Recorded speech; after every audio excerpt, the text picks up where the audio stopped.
Vamos lá, vamos finalizar hoje, tá? Vamos finalizar hoje. Isso não quer dizer que você não possa se manifestar, perguntar, tirar dúvida, por favor, faça isso. Nós incentivamos isso, mas a ideia é finalizarmos esse assunto. Já estamos há 2 domingos tratando sobre esse tema. Hoje iremos finalizar, eu acho que vai ser possível, tá? Nessa nossa revisão, só vou gastar no máximo 5 minutos revendo o que nós vimos, só passando para os que não pegaram as 2 aulas, mas tem lá gravado. Mas vamos só relembrar algumas coisas. Estamos vendo aí essa minissérie, os 5 pontos do calvinismo. Tá? Estamos aqui na eleição incondicional. Vimos a história por trás desses 5 pontos, não é? Começou com os alunos de Armínio. Ambos já eram mortos, tá?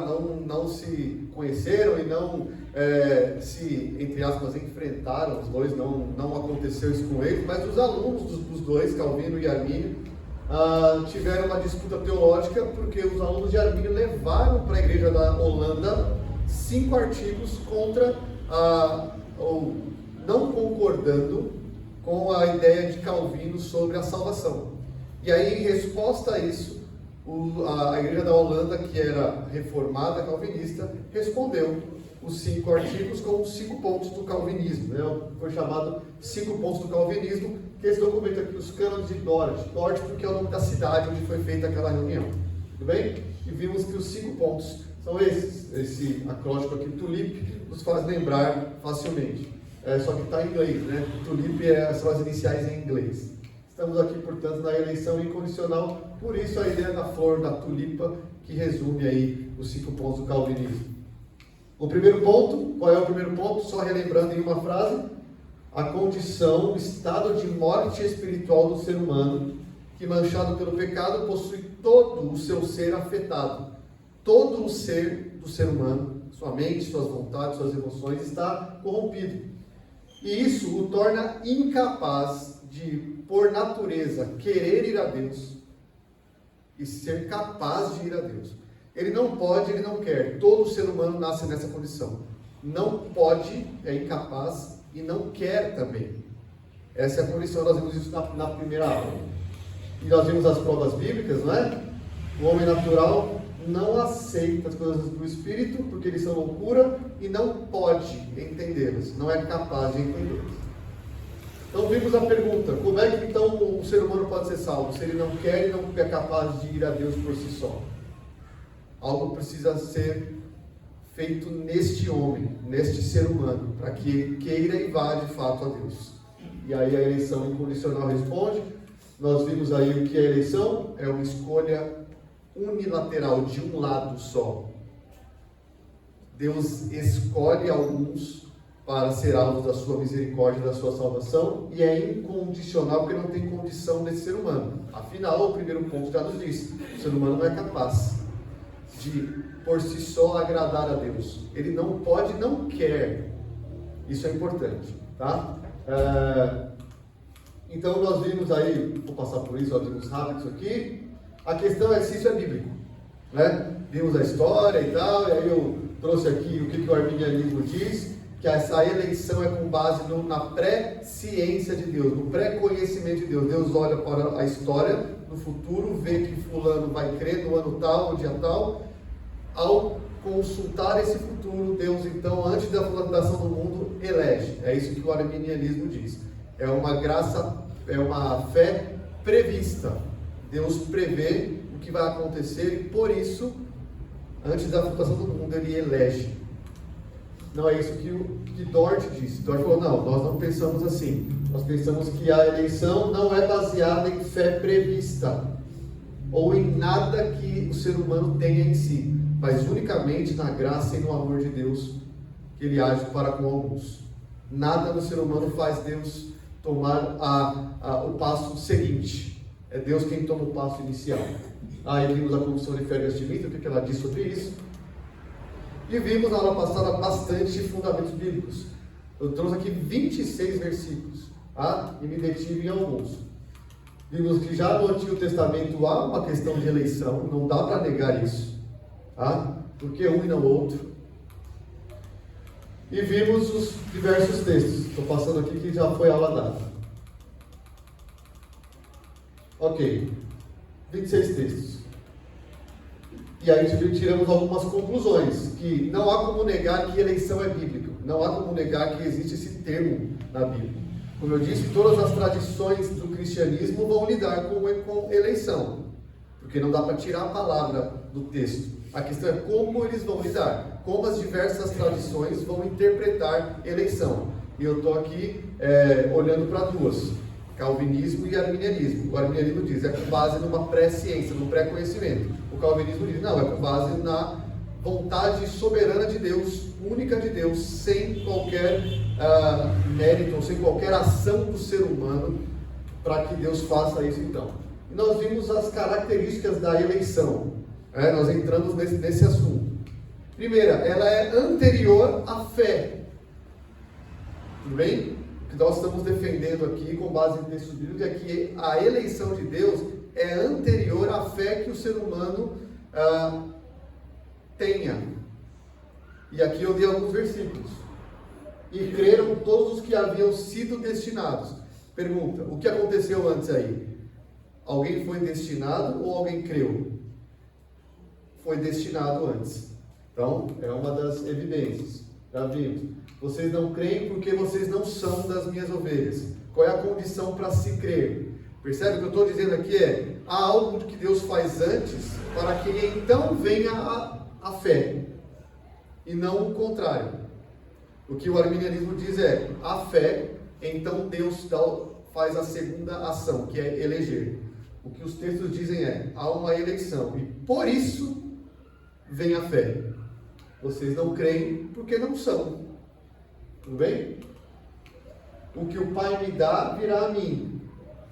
Nenhum que eu vou perder dos que o Pai me deu. O que é ir a Cristo? Crer. O que acontece antes é o Pai dar.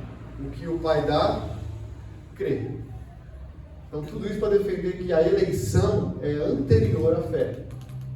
Já vimos isso. O Filho vivifica a quem quer. Se a condição para você crer é nascer de novo, e nós vimos isso na nossa série de soteriologia, é preciso nascer de novo, para que então você creia. Quem dá esse novo nascimento? O Filho vivifica quem Ele quer. Paulo em Corinto, Jesus aparece uma visão para ele. Paulo queria sair de Corinto, tinha passado por muito sofrimento em Filipos, em Tessalônica, em Bereia, e ele quer sair de Corinto porque tem judeus se levantando, e Jesus aparece para ele e fala, fica porque eu tenho muito povo aí. O povo que Deus tem ali já tinha crido?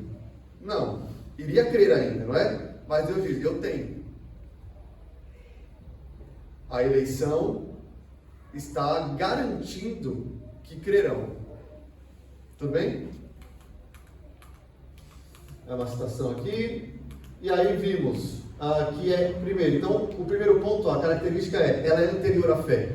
O segundo, que ela não tem condição alguma. Esses dois textos são muito importantes, né? Em amor nos predestinou para Ele, para a adoção de filhos, por meio de Jesus Cristo, segundo o beneplácito de sua vontade, para louvor da glória de sua graça. Segundo o que Ele nos predestinou? Segundo a boa vontade dEle. O texto é claro. Não segundo qualquer coisa do homem, segundo a boa vontade de Deus, Ele nos predestinou. Em 2 Timóteo 1, Deus nos salvou e nos chamou, não segundo as nossas obras, mas conforme sua determinação e graça. Graça é favor que nós não merecemos. Foi assim que Ele nos chamou e nos salvou. E vimos então, e aqui eu só lembrei, mas a condição é crer. Sim, a condição é crer. Mas a fé é dada. Até a fé é um dom que o ser humano recebe. Não está no ser humano. Deus dá a fé para aqueles a quem Ele elege. Então a fé é dada também. Tá? Nós vimos esse texto. Foi concedida a graça de padecer e de crer. Pela graça, mediante a fé, isto o quê? A salvação pela graça mediante a fé. Esse processo aqui é o isto. Isto não vem de vocês. É dom de Deus. Não de obras, para que ninguém bata no peito e diga, eu crio. Eu consegui. Não.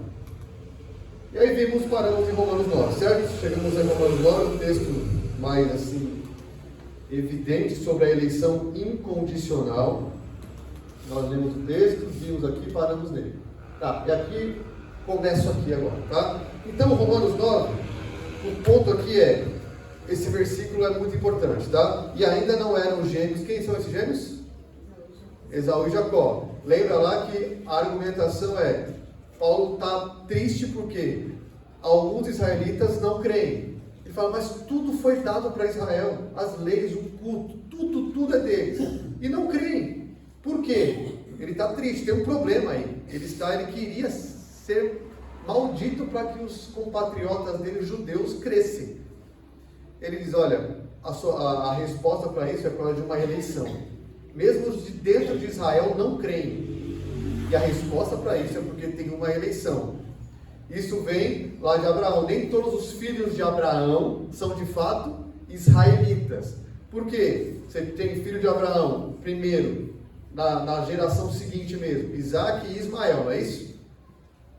Só que Isaac veio de Sara e Ismael veio de Agar. A promessa estava em quem? Em Sara. Aí, como eu falei semana passada, você poderia argumentar. Tudo bem, é porque não estava em Sara, a mãe é diferente. Mas aí ele desce. E aí veio de Rebeca.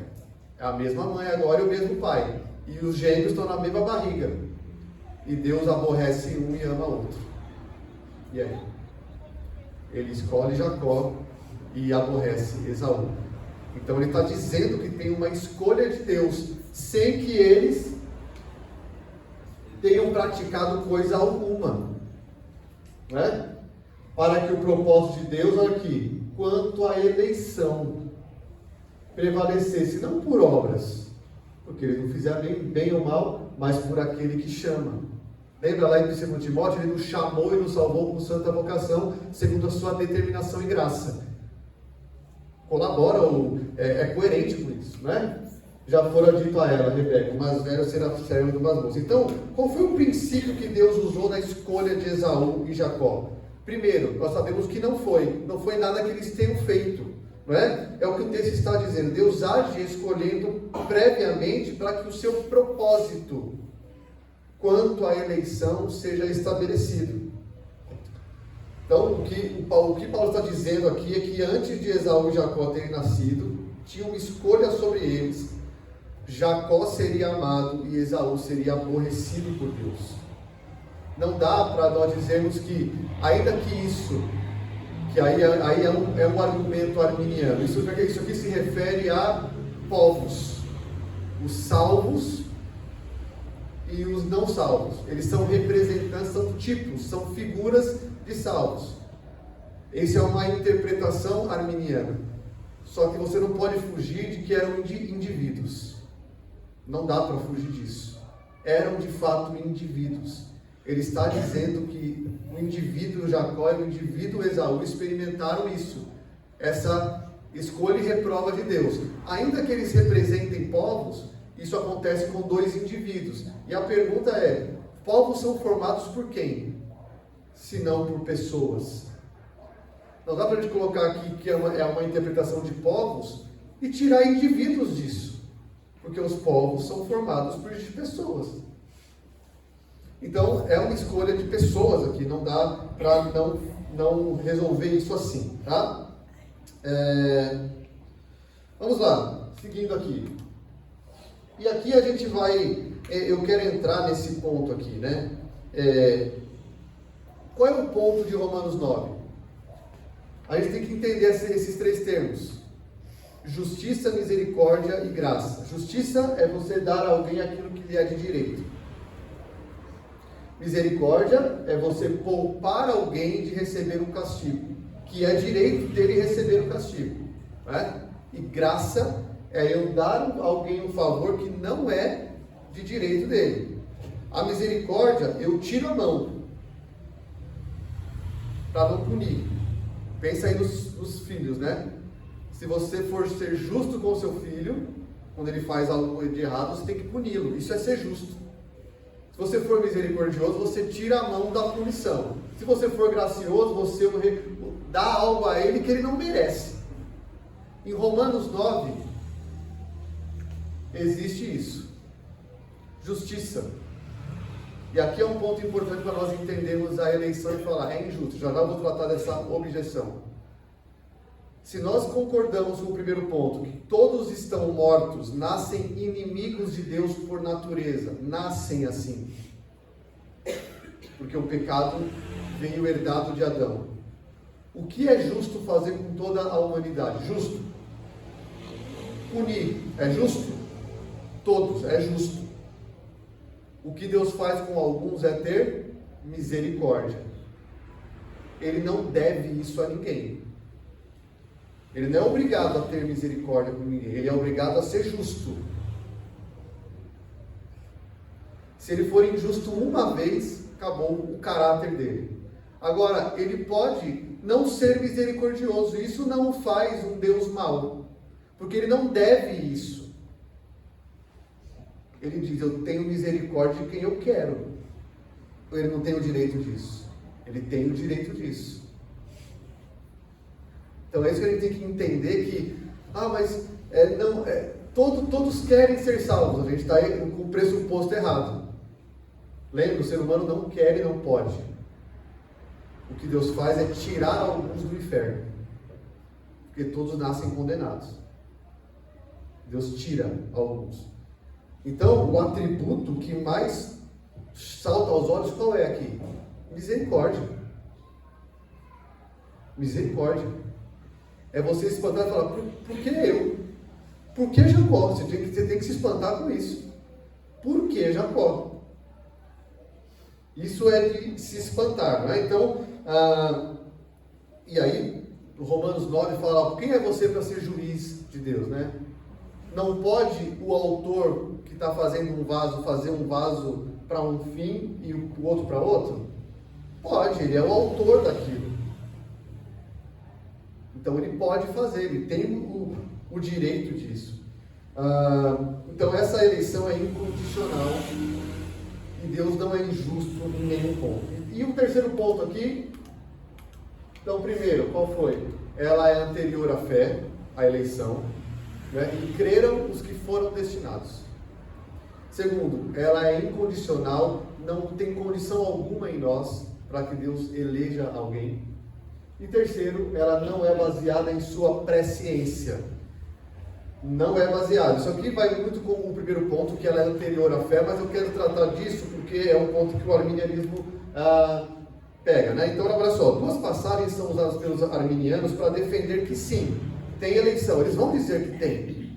Não tem como fugir. Mas a eleição é com base num pré-conhecimento de Deus acerca da fé dos que creriam. Já falei sobre isso. Quais são os dois textos que afirmam isso, que os arminianos colocam para defender o seu ponto de vista? Primeiro, olha lá, 1 Pedro 1 e 2. Pedro, apóstolo de Jesus Cristo, aos eleitos, está escrevendo aos eleitos, que são forasteiros da dispersão no Ponto, Galácia, Capadócia, Ásia e Bitínia. Então, os eleitos, os salvos, estão espalhados pelo Império Romano. Ele deu aqui várias geografias onde eles estão. Está querendo uma carta para que seja circulada.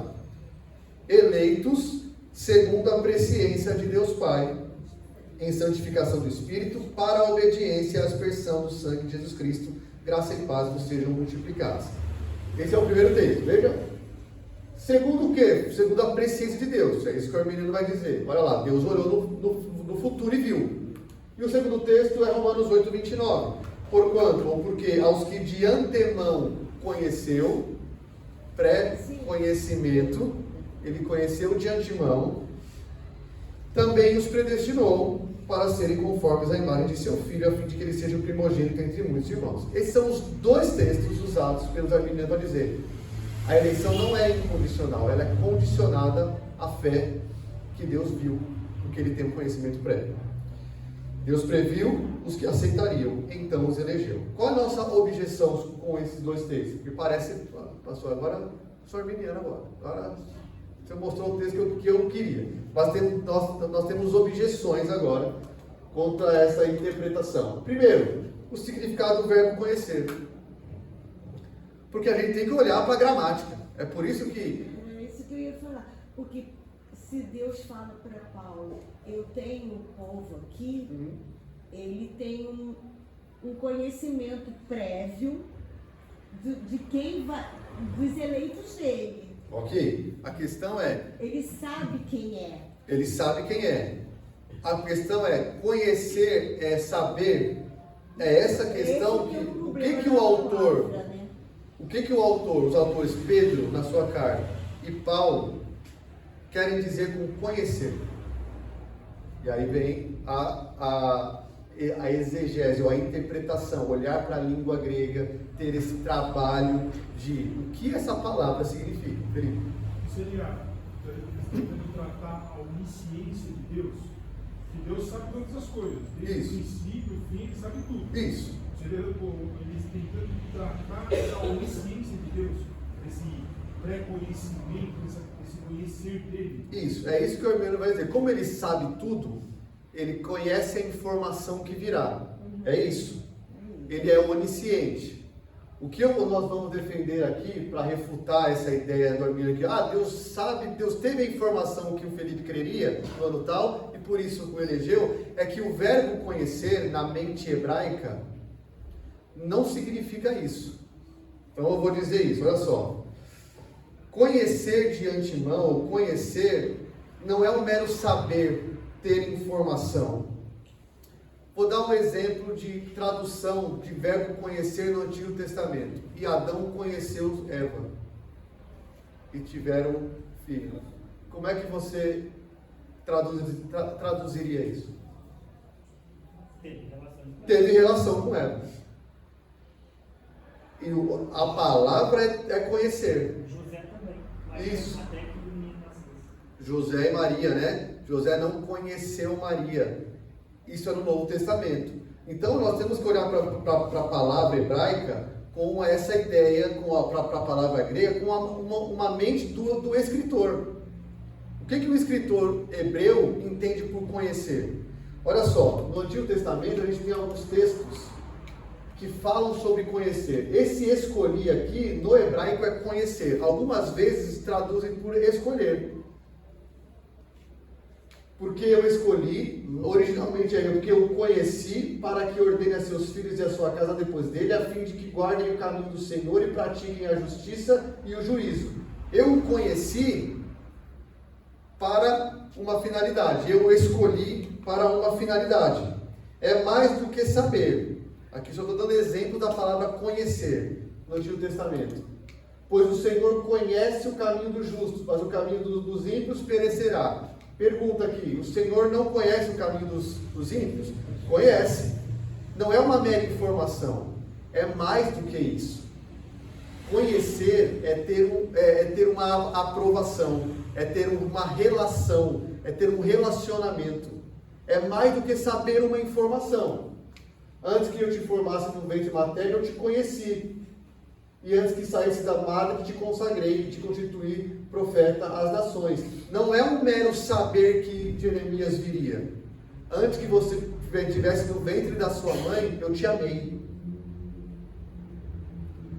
É isso que está carregada a palavra conheci, é desse sentido que está carregada essa palavra no Antigo Testamento.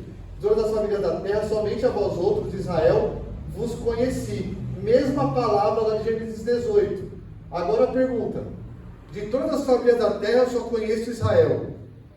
Eu só tenho informação de Israel. Pode-se dizer que Deus só tinha informação sobre Israel? Não é esse o significado. De todas as famílias da terra, somente vocês eu amei. Eu me afeiçoei. Ele conhece tudo. Então essa interpretação, esse significado de somente conhecer a informação não cabe aqui. Agora vamos para o Novo Testamento. Mateus, né? Olha lá. José e Maria, contudo, não a conheceu. José não conheceu Maria enquanto ela não deu à luz um filho. Então conhecer aqui é mais do que... Você conhece Maria? Conheço um pouquinho. Não é esse conhecer. É um relacionamento. É um amor, não é? Então eu lhes direi explicitamente: nunca vos conheci, apartai-vos de mim os que praticais a iniquidade. Lembra desse texto? Lobos, no último dia, Deus vai falar: eu nunca conheci vocês. Ué, ele não sabe tudo? Então não pode ser esse significado de conhecer. O que significa conhecer aqui? Tente elaborar. Eu nunca vos amei. Eu nunca vos escolhi. Eu nunca tive relacionamento com vocês. Então saiam, afastem-se. Conhecer, ele conhece os ímpios. Ele conhece todos. É mais do que ter informação isso. Tá? E a vida eterna é essa, que te conheçam a ti.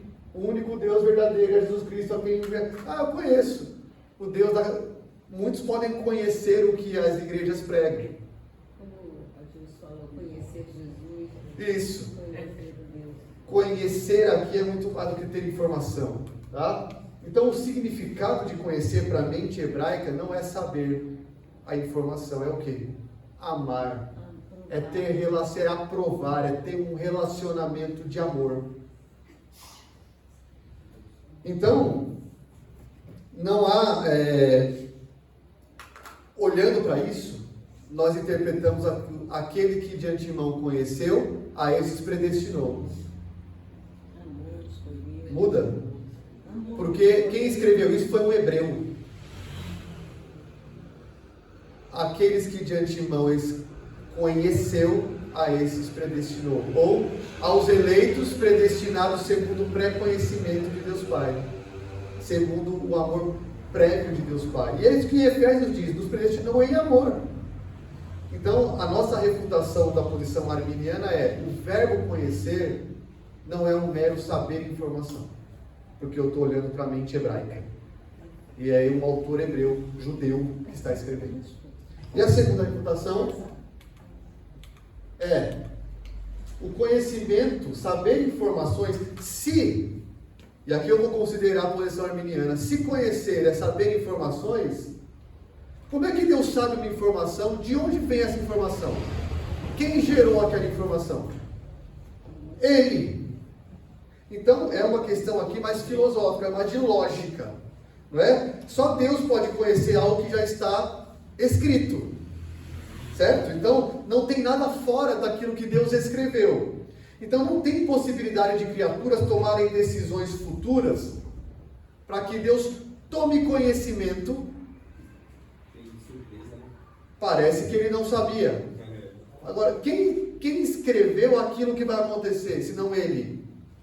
Então, aqui, essa segunda refutação é uma questão mais de lógica. Tá? De onde vem o conhecimento futuro de Deus, se não da próprio decreto dele. Isso é uma afronta à soberania de Deus. Né? Nós estaríamos admitindo que em algum ponto Deus tem que consultar a história para saber. E aquela pergunta de Romanos 11, né? Romanos 11, quem foi seu conselheiro? Aí ele respondeu, o homem. O homem disse, eu estou fazendo isso e você faça então Deus aí aqui. Então é difícil a gente entender que o ser humano tem essa autonomia fora da vontade de Deus, e ainda mais sendo que a fé é dada. Então pensa só numa lógica. Deus tem que olhar para consultar o que o homem vai crer. Só que o homem crer é dado por Deus. Vocês estão entendendo a dificuldade da coerência? É muito difícil para a mente humana. Isso. Eu acho. A gente botar isso tudo nos nossos parâmetros. É difícil, de fato. É difícil de entender. O que eu estou tentando mostrar é que há uma incoerência, que a gente consegue entender a incoerência de Deus vai consultar uma fé que Ele vai dar. Porque a fé é dada. Não tem coerência. É isso que nós estamos dizendo. Por isso que nós não concordamos com a posição arminiana de que é fé prevista, para que então haja uma eleição. Portanto, terminando aqui essa refutação, a eleição com base na presciência de Deus, da escolha futura do homem, né? Faltou do homem, tem ao menos dois erros. Primeiro, má exegese ou má interpretação do texto. Aqui eu estou dizendo a palavra, a gramática, a língua grega. O que tem dentro do verbo conhecer é o primeiro erro. E uma má teologia. A soberania de Deus é colocada em xeque por uma suposta autonomia do homem, para que Deus consulte, para que então faça. Tudo bem? Tudo bem. Essas são as refutações. Agora eu vou entrar na parte final, tá? Que é Tá bom, você falou uma coisa aí, mas eu não concordo com essa doutrina. Eu entendi que é bíblica e tal, mas eu não concordo porque qual é a primeira objeção que você poderia levantar?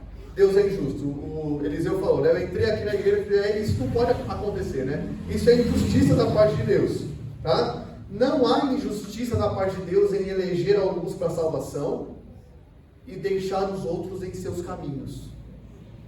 Não há injustiça. Pelas seguintes razões. Deus não escolhe dentre inocentes, mas dentre pecadores. Eu acho que essa bastaria. O problema é que nós achamos, mas é uma pessoa tão boa, é um tão bom cidadão. Eu entendo o que você quer dizer, mas espiritualmente falando, é um inimigo de Deus, morto em delitos e pecados, que não pode e não quer ir a Deus. É isso que a Bíblia tem que nos fazer, você tem que se submeter. Isso, o mundo está cheio, né, de pessoas boas. Pessoas, bons cidadãos, honestos, ateus. Bons cidadãos. Bom cidadão coopera, ajuda os outros. Faz então, tudo. O ponto aqui é... fica, puxa, essa pessoa não faz. O ponto aqui é você lembrar de justiça e misericórdia. Lembra? O que é justiça? Se você fala que é injusto, a minha fala é, defina a justiça. Nunca pensei em definir justiça. Então, tenta definir. Justiça é você dar a alguém o que lhe é de direito. Acho que é uma boa definição. É justo dar o que você merece receber. É teu direito, então é justo eu te dar. A pergunta é, qual é o direito de todo ser humano? Condenação. O que é justo fazer? Condenar. Não há injustiça se forem condenados. O que há é misericórdia para alguns. E Deus não deve misericórdia para todos. Por que ele deveria ser misericordioso para todos? Ele não deve. Ele deve ser justo. E aí a mente entra em parafuso, né? Mas eu estou dizendo, fazendo você pensar nisso. Pode perguntar, vocês estão muito quietos hoje. É para eu terminar, né? Tá bom. Eu nasci em Pernambuco. Automaticamente sou pernambucano. Ok.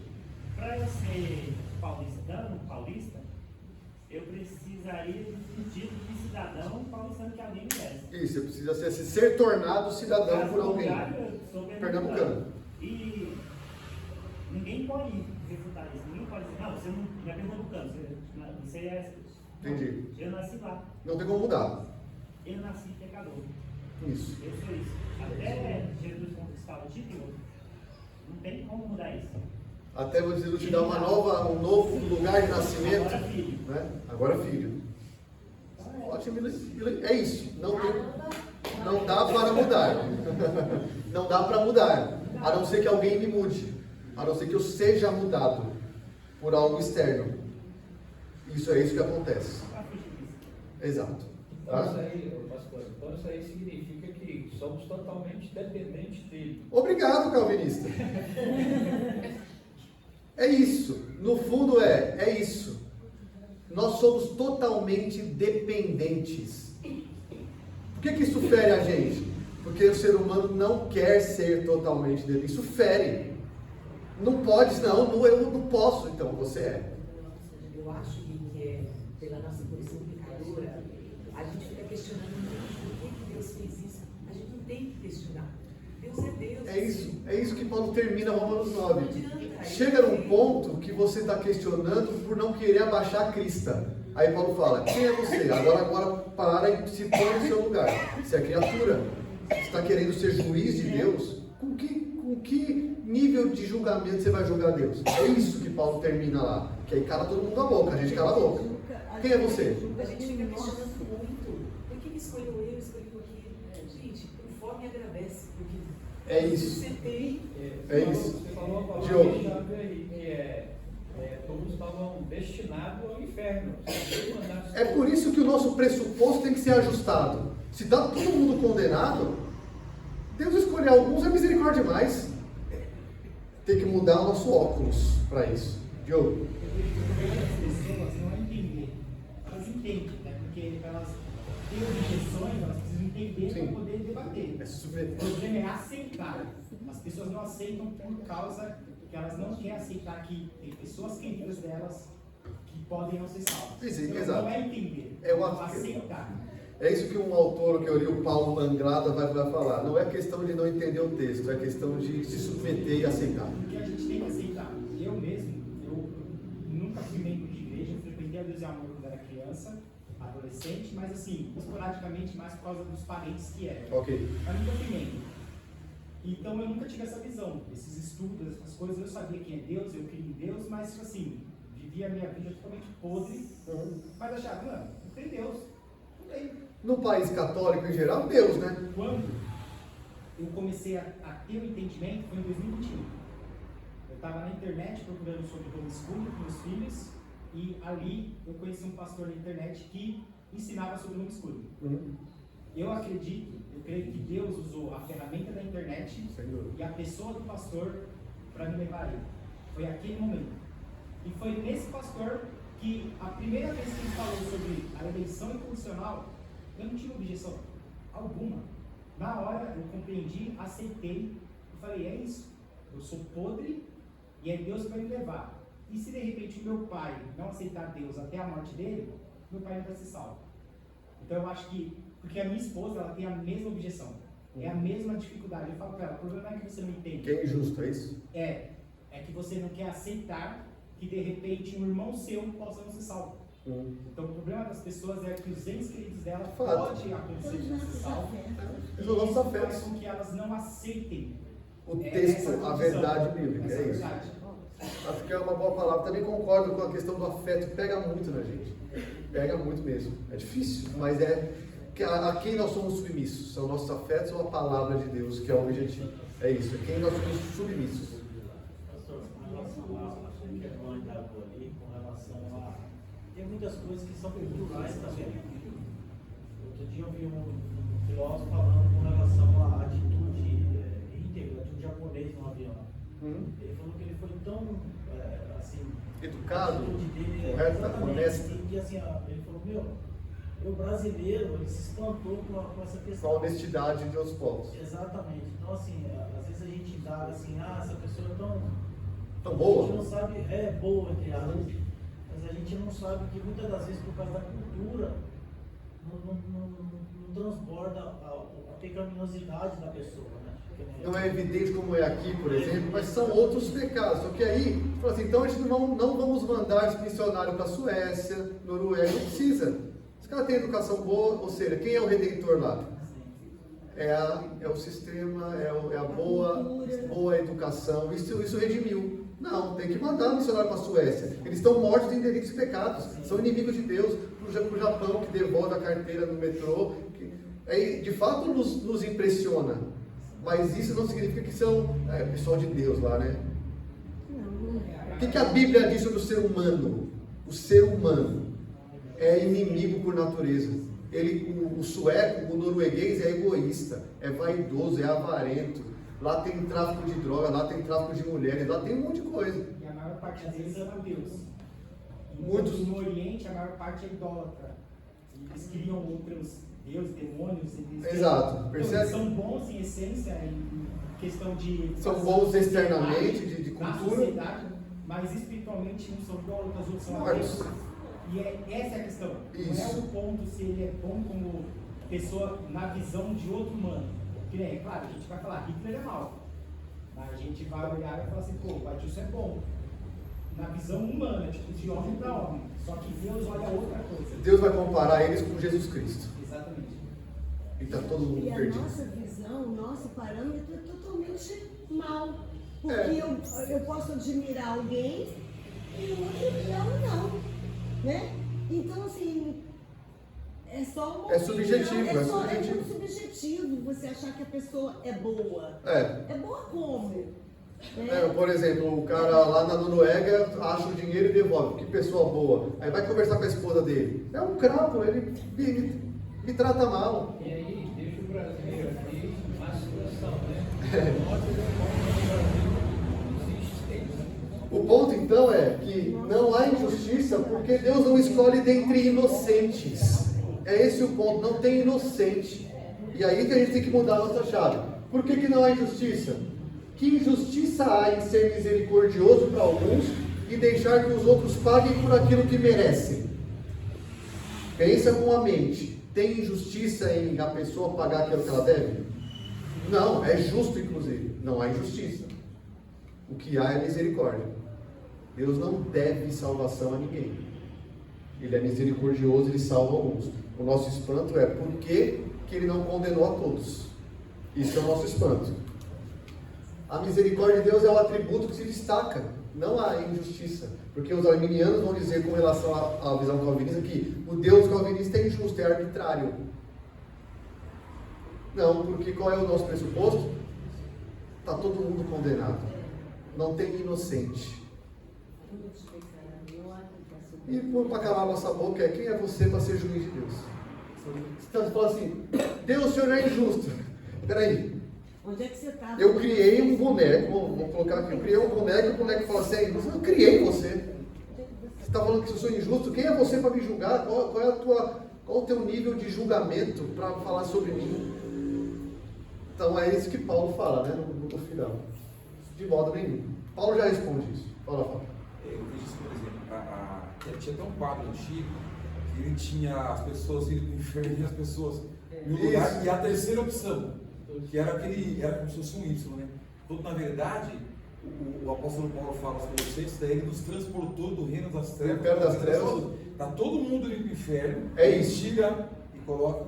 Ninguém vai para o inferno, só fica.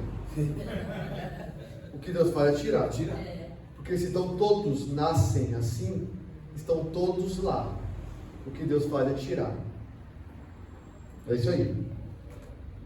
Segunda objeção, é inconsistente com a responsabilidade moral. Essa aqui é difícil, com a responsabilidade moral. Como assim? Bom, não seria irracional, você pode levantar essa pergunta, chamar o homem à fé e ao arrependimento, creia, se arrependa, se eles não podem ir por si só a Deus, se eles não querem ir, tendo que serem eleitos para responder? Já pensou nisso? Isso de fato é difícil. É irracional, é inconsistente com a responsabilidade moral. Você fala assim, então não tem essa responsabilidade. Está tudo no decreto dele. Por que não é inconsistente? A incapacidade e a inabilidade do ser humano se deve à sua livre escolha de pecar. Em Adão, houve um pecado deliberado dele, escolheu isso. A vontade nunca foi anulada. E é esse o ponto. O homem não quer ir a Deus. É que é uma ilusão nós pensarmos que o ímpio está dizendo assim, não foi porque ele não quis, é porque ele não quis. Não, você não quis. Tem uma vontade real do ser humano, nós não somos robôs. Existe responsabilidade, a Bíblia trata disso. Nós precisamos agora lidar com as duas verdades bíblicas. Há uma eleição e há uma responsabilidade de Faraó, ou não há? Ele endureceu porque ele quis. Ele não quis deixar o povo ir, mas Paulo fala, o Senhor endureceu e ele não quis deixar. Porque se endureceu, não é que Deus fez o Faraó agir com maldade. Ele deixou o Faraó fazer o que ele quer fazer. É isso. Você nunca pega e diz assim, tem uma coisa aqui falando para eu pecar. Você pega assim? Você pega porque você quer pecar. Deus não coage você a isso. Estou sentindo uma força estranha aqui para fazer o errado. Não, você quer fazer. Existe uma vontade real em você, fruto de quem você é. Quando a gente faz o bem é porque Deus está direcionando. É Cristo em nós. Se ele soltar a mão, a gente sempre vai fazer mal por natureza. E é isso que Deus faz com o Faraó. Ele endureceu para o Faraó fazer o que lhe é de natureza fazer. Então não há responsabilidade tirada do homem. Tá? O chamado à fé aos não eleitos serve para agravar a situação. Paulo fala, o evangelho é cheiro de morte. Então quando você prega o evangelho, você não vai saber para um não eleito, aquilo somente agrava a situação. Ele tem a responsabilidade. Você não pode colocar isso nas costas de Deus, porque a Bíblia nunca faz isso. É crer e se arrependa. Crer e se arrependa. Se não crer, vai ter punição. Sempre tem a responsabilidade humana. Ainda que por trás tenha o decreto de Deus. Mas o decreto de Deus não anula a vontade humana. O ponto que pega, na verdade, outras é que as outras, o homem tem o livre-arbítrio. Então, eu acho que o grande ponto aí é, o arminiano está preocupado em preservar uma vontade humana, que ele vai chamar de livre-arbítrio. E aí que nós diferimos também. Deus daria uma graça prévia a todo ser humano, habilitando esse ser humano a, por vontade própria, eu aceito ou eu não aceito. Isso nós discordamos, porque essa graça prévia que Deus dá para habilitar, nós temos um nome: novo nascimento. O problema é que eles dizem, olha, Deus dá essa graça prévia, o homem agora quer ou não. Como é que eu dou uma graça prévia aí? Revivo um morto e o morto diz, quero voltar para a morte. Não, ele está vivo agora. Ele está vivo, ele mudou o coração. E é isso que nós diferimos. Não há esse livre-arbítrio de escolher contrariamente à sua natureza. Só resumindo, só uma ilustração. Você, na sua liberdade, não pode voar. Não, pastor, eu sou livre. Então voa. Você não pode, por quê? Porque você não, a sua natureza é humana. Você não tem asas. Agora coloca isso para a questão espiritual. Escolha Deus. Não posso, por quê? Porque a minha natureza é morta espiritualmente. Eu não posso, na minha liberdade humana, voar. Eu não consigo, porque não é da minha natureza. Mesma coisa com a escolher a Deus. Não é da minha natureza escolher a Deus. Eu preciso ter uma outra natureza. Nascer de novo. Você acha que aquela música do Tales, eu escolho a Deus, então, é uma imprecisão? Né? Eu acho que é uma imprecisão, precisa ser explicada. A confissão de fé fala que sim, quando Deus transforma o seu coração, você o escolhe livremente. Então precisa ser explicado isso. Melhor são músicas que são autoexplicativas, que não precisa ser explicado. De fato, nós dizemos, quando Deus nos dá vida, eu quero. De fato, há uma vontade sua, livre. Mas por quê? Porque você foi mudado. O ponto é, quem é Deus para mudar o meu coração? Bem-vindo ao ser soberano chamado Deus. Muito prazer. O que eu questionaria a um arminiano é, por que Deus dá essa graça prévia se você... Quem autorizou Deus a dar essa graça prévia? Eu não quero essa graça prévia. Mas Ele é soberano. Então há uma soberania de Deus no arminianismo para habilitar o ser humano. Mas quem diz que eu quero ser habilitado? Eu quero ficar no meu pecado. Há um questionamento aí, porque Deus dá essa graça prévia, sem a minha vontade. Quer falar, Marcelo? O Grande Donato, ele comenta, quem tem até no debate, ele fala assim, quem tem um livre-arbítrio, Deus ou o homem? Aí ele fala, é o homem, porque se existe o livre-arbítrio, né, Deus deixou de ser soberano. O ponto é a soberania de Deus. O que está em xeque é a soberania total de Deus na salvação. Ele ou ele é ou ele não é soberano totalmente. Ainda tem um pouco que o ser humano diz, eu quero ou eu não quero, por vontade própria, sem a ação de Deus. E aí que a gente difere. Bom, e aí, quem somos nós para discutir com Deus? Aí cala a boca de novo, né? Porque assim, o que Paulo fala de Faraó é exatamente isso. Paulo fala assim, ó, e Faraó? Faraó foi endurecido, não deixou o povo ir. Do que Deus reclama ainda então? Ele falou para Faraó libertar, não foi? Faraó não libertou, porque foi endurecido, e Deus reclama. E aí que Paulo fala, quem é você? Se Deus quer fazer o Faraó para isso, Ele quis fazer o Faraó para isso, foi um vaso preparado para isso, para mostrar a glória dele. Aí a gente tem saída. E era um indivíduo. Então se ele fez isso com um indivíduo, foi com um indivíduo. Então foi injusto com um... Acabou. O caráter de Deus está manchado. Mas não é isso, não é? E terceiro, isso aqui, gente, já dei uma aula sobre isso, sobre evangelização e calvinismo. Então depois você consulta lá a aula, desestimula o evangelismo. Porque você pode perguntar, por que eu deveria evangelizar se Deus já tem os eleitos? Gente, vocês têm que saber responder essa. Tem uma série de evangelização e uma aula somente sobre isso. Só estou lembrando aqui, né? Fala, Lê.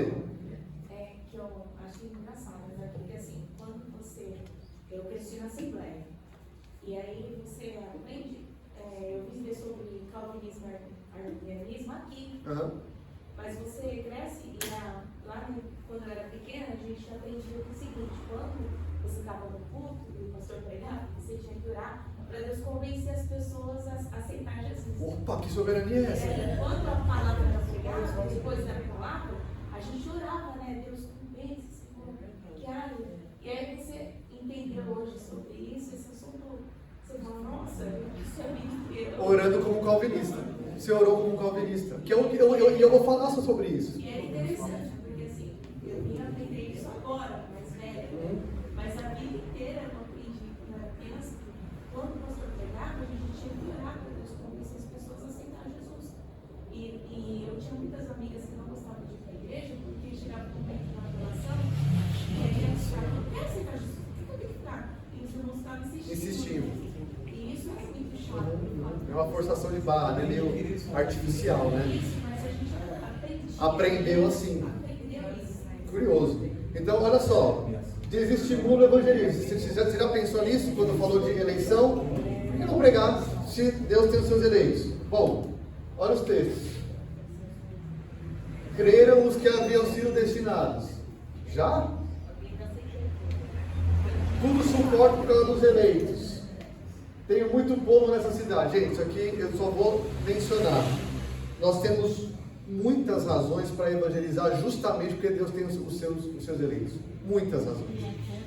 A fé vem pelo ouvir. O mesmo escritor de Romanos 9, se você virar uma página e escrever Romanos 10, como crerão se não há quem pregue?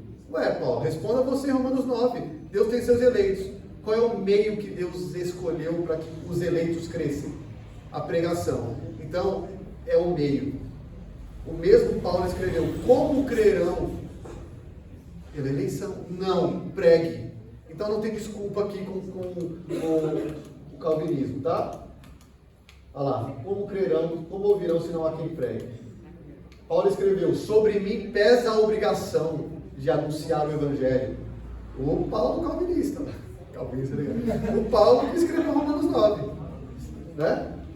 Pesa a obrigação de falar de Jesus, porque é esse o meio, esse é o veículo que os eleitos vão ser chamados, tá? E aí isso aqui foi dar aula sobre... Se não fosse assim, eu ia falar para o Paulo, pode ir, eu tenho eleito aqui, mas eu resolvo. Deus em Corinto poderia falar, Paulo, eu tenho muito pouco aqui, mas pode ir. Pode ir, porque eu resolvo aqui. Porque eles crerão. Mas vai e fale, porque eu tenho povo. É estímulo ao evangelismo, tá? Isso aqui eu dei na aula lá sobre, a soberania não afeta a necessidade, a urgência.